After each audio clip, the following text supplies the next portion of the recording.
Like a lemon to a lime and a lime to a lemon, there's no sleep in Brooklyn. Man. Or till Brooklyn, actually. Yeah, because they're going to Brooklyn. Yeah. You know what I thought would be a better song, needle drop in this movie? What? Eep, op, ork, eep, op, ork, That would have fit, honestly. You know what's crazy? What I thought about? One, Marvel really into Beastie Boys right now. So into Beastie Boys. And that Mario has 2 Guardian songs in it. It does.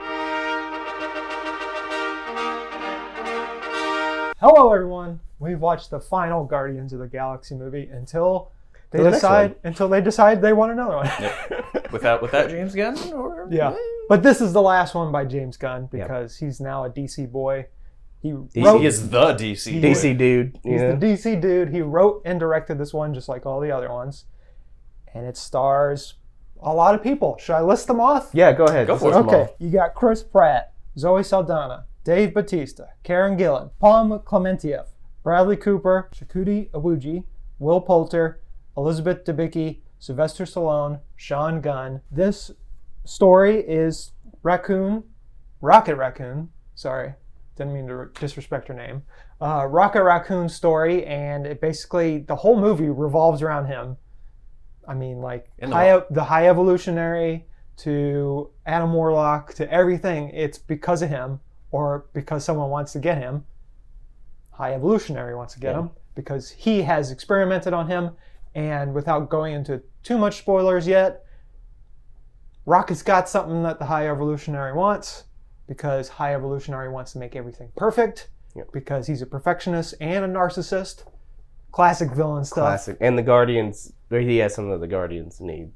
So it's like a big fetch quest where they're walking straight into like the bad guy. Yeah. You know? Which is a face-off. A face-off. That'll trap. Yeah. A face-off. This very much felt like the greatest hits. Yeah. I completely agree with that. And I'm probably not going to give a rating at the end just because I don't know how I feel about the movie. It's complicated. I thought about this same. I'm so glad you said that. Even walking out of Volume 2, I really liked it. And then the more and more I thought about it and watched it, I really love Volume 2 now. And I think the same thing's going to happen here.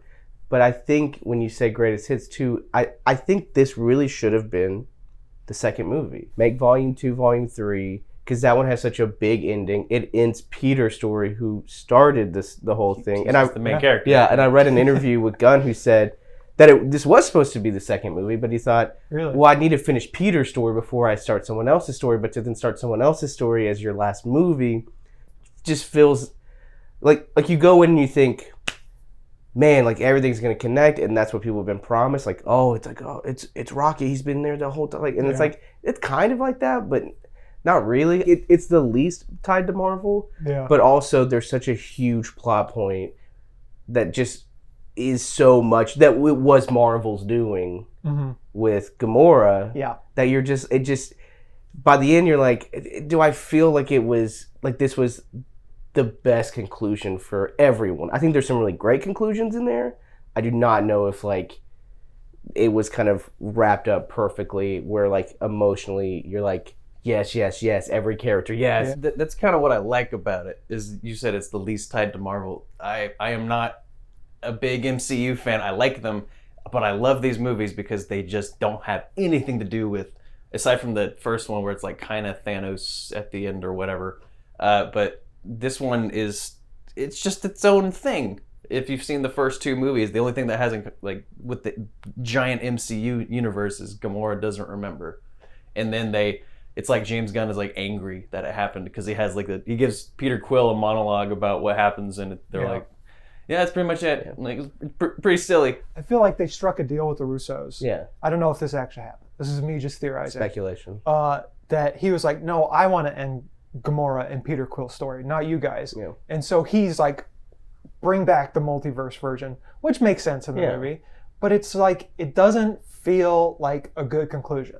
What happened in Infinity War and in Endgame is good because you feel like there's conclusion there. I mean, well, not the multiverse Gamora, but Infinity War, you feel like, you see their whole relationship. You don't need to see it anymore. Yeah. And so for me, I felt like that's the weakest part of this movie is Gamora and Quill.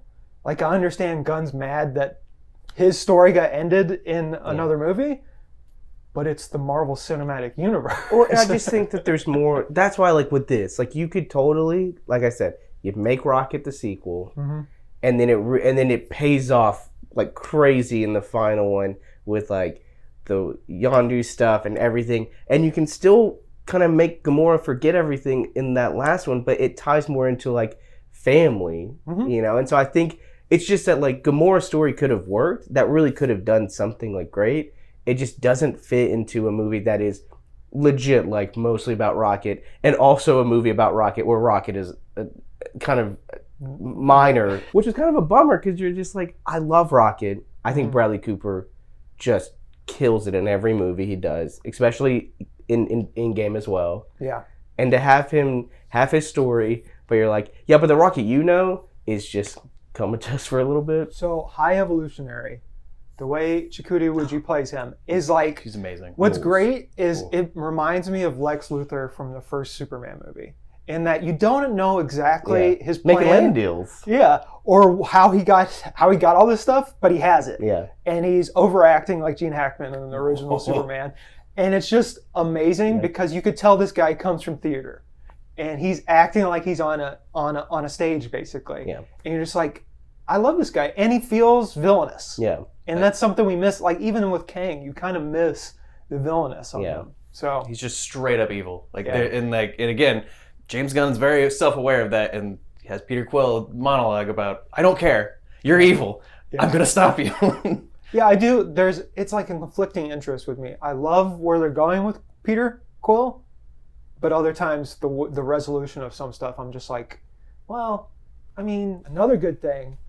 I know people are always like CGI one-shots are cheap and fake and not real, which is true. You're talking about I'm talking about the hallway. But it is beautiful. But overall, too, this movie has like what I think has been missing from not just Marvel movies, but even like that volume 2 is that like it's got some really great action scenes. That it's like the beginning. There's like maybe 4 that really are just like, oh my gosh, this looks awesome. That one, everyone's gonna be talking about the one shot, and the one at the end, kind of the final battle. Not only is that scene cool, it's gory.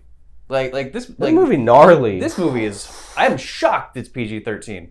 Like not only is the violence like pretty gory, but there's some like traumatic images that you'll see with the backstory, and then like the dude's face gets ripped off. Yeah. And then like he's got a prosthetic like skull and like goop coming out. I'm like, they can do this? It's nastier than Dark Knight. Like Marvel can get away with it. Yeah. So. Man. All right, let's get into spoiler territory. A lot of people die in this, but none of the main characters. Which is usually my complaint in these Marvel movies. Like, they never kill anybody. But now, this time, I'm actually like, well, okay. Yeah. They do kill a lot of people. It's just not characters we know. No. Because the whole thing is it's sold that, like, ooh, Rocket's going to die or Drax is going to die. They were hardcore. Everyone's like, Rocket and Drax are done. They're dead. And they're not. They're not. So, which is fun, which is nice. I think like I said, everyone kind of gets a conclusion. Some of them better than others. I think Drax, we know Batista is not coming back. He's done. Yeah. He's done. Yeah. And so I think the people who are not coming back are Batista. I don't think Gillen's coming back. Because it kind of, the one they have the most prosthetics too, which makes sense. And I would maybe be surprised if Gamora doesn't come back, but I could see where they don't let her come back. Yeah. But like Drax has a great kind of ending. Nebula, like we got kind of a really good Nebula story a few movies ago. So exactly, she doesn't need it. Rocket, has a great ending. Groot, I mean, it's just Groot. He could show up whenever he wants. I feel like Mantis kind of like, they really did not, I don't know if you know this, but in the Christmas special, it's revealed that they're brother and sister. Yeah, I did. And they just kind of like, no, they use it as a joke more than any, like once, and then they're just like, nope. You kind of have like a new Guardians. We haven't even talked about Will Poulter. Yeah, as Adam Warlock, a thing that's been teased. I don't even know what the heck. He's not even. That's not even what his character's like in the comics. He's like overly brooding and serious in the comics. So he's just dumb in this. He's fantastic. I love him, and it's supposed to be like a payoff for something that we saw, like God, 6 years ago. Yeah, and it's just treated like a joke. It's just it's a big old joke. I'm glad that we're finally part of the Guardians and we can understand Groot. Yeah. It was weird at first. I was like, oh, it makes sense. At the end, yeah. So that was like us hearing what they us hear. understanding. I thought he just learned how to speak English. No. But that makes sense. Also, the credit to Gunn and the writing that like every time he says "I am Groot," it's set up in a way that you're like, you kind of know exactly what he's saying. Yeah, exactly. You know, like it just kind of needs to be like this character that says 3 words, and now like just because we've known them for so long, they're talking back and forth, and when he throws in an "I am Groot," you're like, yeah, you're right. You know, you are Groot. How many needle drops would you give this movie? There's a lot of needle drops in this movie, as per usual, but I gotta go 8 needle drops out of 10. I love these movies. These are my favorite Marvel movies. They're not gonna make any more, but this one is so freaking emotional and kind of cheesy in some parts. Like it's every time, like it's like a very emotional scene. Like then the music swells up. It's every time. I kind of caught on to that, and I was like, okay, I get it. I feel manipulated. Caught on a movie making, you know? Finally figured it out. Movie making.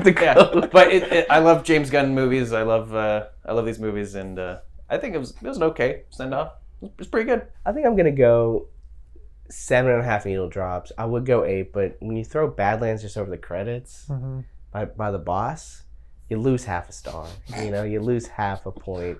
No, I think and this rating will likely change. I think that it's a really solid movie. It's probably one of the better ones we've gotten in a long time from Marvel. There's all the talk, is Marvel gone? Is superhero movies dead? Like, who knows? I don't know. It's not for us to say, but interesting point that I wonder, will this be a success for Marvel, or will people be like, you idiots, now James Gunn is over at DC? Yeah, I'll go 7 out of 10 right now, which is what I think I gave Volume 2 on my Letterboxd.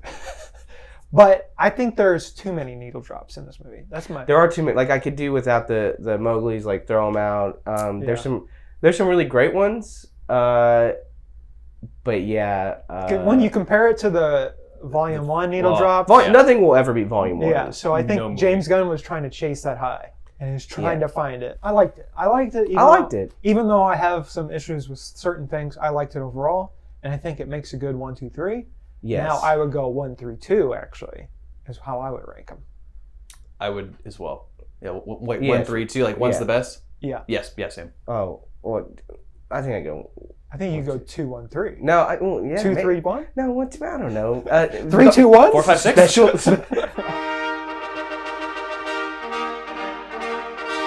Un esercito di prodi